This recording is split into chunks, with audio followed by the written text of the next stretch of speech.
I'm Jamie Whitmore, and I am a U.S. Paralympic cyclist. I started truly mountain biking in 2000, and by the end of 2001, I was racing as a pro. Right around all of that, I discovered xterra. Xterra is you swim, you ride off-road, and you run. It's one of the most brutal sports there is. Yeah, this isn't going to be a pretty visit to the hospital. It was hard, and it did push me out of my comfort zone, and I'm all about being pushed out of my comfort zone. To give you a sense of how good she was, she won 37 titles, she won 1 world championship. When you talk about the greatest xterra athletes of all time, it's a very short list, and she's right on that very short list. The one title that eluded Jamie Whitmore is now all hers. World champion. Good job, sweetie, good job. In 2007, I was racing at the World Championships. Right around mile 3, something was weird with my left leg. The pain just kept getting worse, and I couldn't ride my bike anymore. I was starting to not sleep at night. I still remember taking her to the hospital in San Francisco, and she screamed all the way there for 2 hours. They discovered it was a spindle cell sarcoma, and I turned to my dad, and I was just crying. I just kept saying, I don't want to die. I went in for a surgery, and they scraped the tumor away from all of the other organs.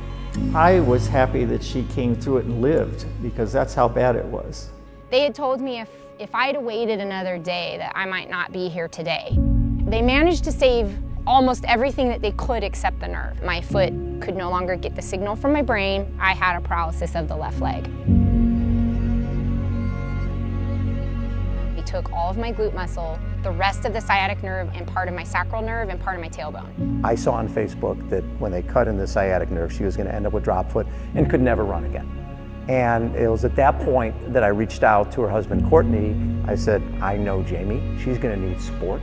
There's paracycling. There's a lot of options out there that don't involve running. So when she's ready, have her give me a call. That was the single most important thing that I needed to hear in that time, was that there is something for you after this. We come in at CAF at the worst moment of your life, at the point of trauma, but it doesn't necessarily mean that your life is over. Your life could just be starting. And with Jamie Whitmore, her life was just beginning. Surgery was successful, but I started getting sick again. I went back to the hospital. I prepared for the worst. I was ready for her to say, you have cancer. And she looked straight at me and said, you are pregnant. And I was not ready for that. Did the ultrasound, and the guy's like, oh, everything looks great, it's healthy, 8 weeks along, and by the way, you're having twins. And now I'm gonna be a mom. Like, it was just constant life changes in the span of a year. How we describe our mom is awesome and hardworking and fun. This year, Ryder has begun helping me clean out the flue. You'll see him up there because I can't climb on top of the roof. My mom is smart, happy, loyal, honest. Her mom is super fun.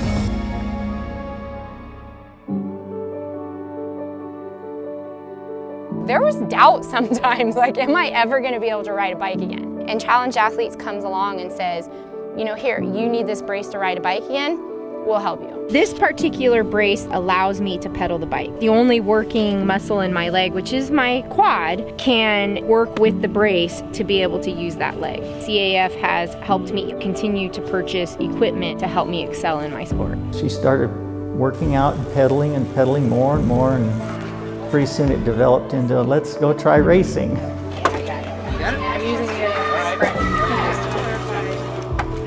Jamie Whitmore in the United States.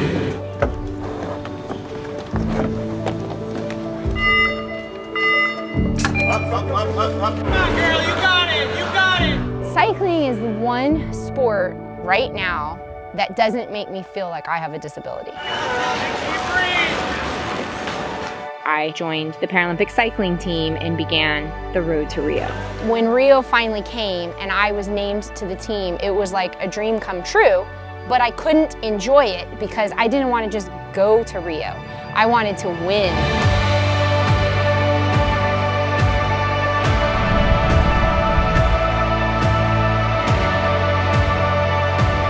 On race day. Towed the line, gun went off, we took off. And she pulled ahead by just a split second. It was very exciting. That's where she got her gold medal.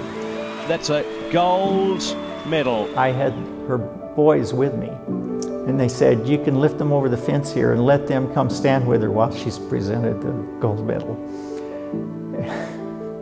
And so that really brought a tear to my eye, because she worked so long and so hard to do that, that it was just unforgettable. Shortly after Rio, I faced one of probably what I would consider harder than a physical challenge, which was going through a divorce and becoming a single mom.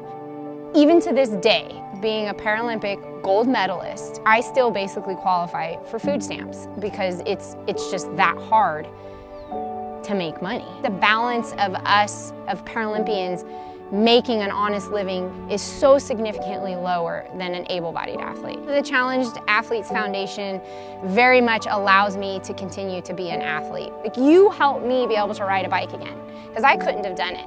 It's humbling, and it makes you realize that we survive in this world with each other.